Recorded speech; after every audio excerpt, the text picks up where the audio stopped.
Okay, so again, maraming salamat po sa inyo lahat. And kami po ng Idol Beach. Thank you.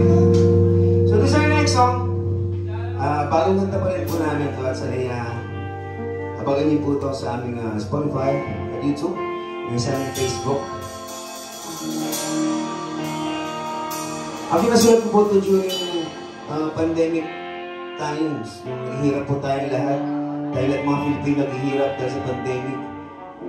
E nasulat ko po ito habang ako'y nag-depress ng panahon yun. And marami na pagtanto habang sinusulat itong katang ito. Hinabot ako ng bagong umaga, pero lahat pa natanaw. Kitang-kita mula sa isipan, sa mata at damdamin na karaan mga pangyayari.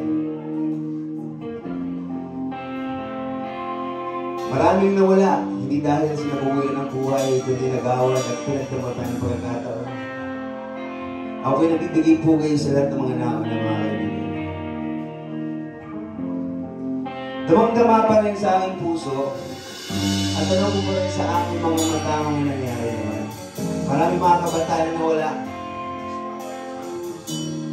Marami sa akin ang pwede kasama natin mga professional na kaso, yun na wala. Meron din sana mga magulang na kasamang pamilya, mga anak, sa pagganyan, kumakain ng masaya at nagkwentuhan. Kaya sana yung panalangin sa panaginip pong ito maging tulay sa lahat ng magtitiraruan, tayo po yun. At sana sa kantang ito dito tayo makita ang totoong pagmamahal at pinapag-ibig. Ang title ng kantang po ito ay Panalangin sa Panaginip. Sino nga bang may kasalanan? Ang anak ka ba? O ang ama? Dami-rami rin nag-urusa sa pananampalataya, walang halaga. Nalilino ng sarili, gawa ng damot at pagtataksin. Hayok sa lupang hindi pag-aaral, kunwari ng darasal, kagaya ng pare. Hindi mo makikita ang pangako mo, isinulat ng mahala.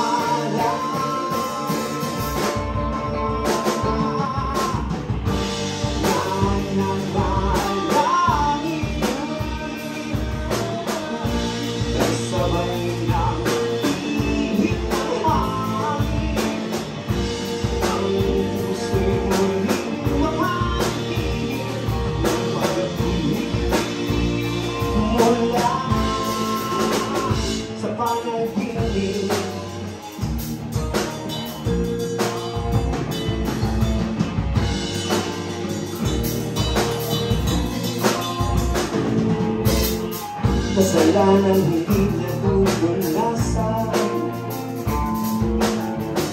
pinagpatuloy pa rin ito sa pagyayabang. Hindi mo walang katulad,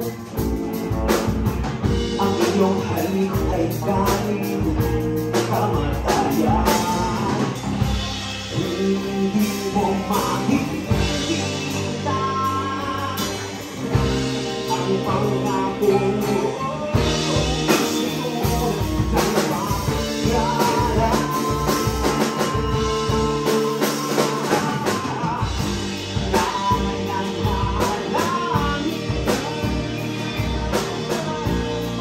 Sabay ng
sa panaginip,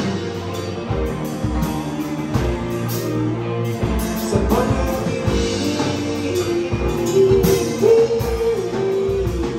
sa panaginip, sa panaginip. Maraming salamat po. Yung po panalangin sa panaginip mula po sa akin.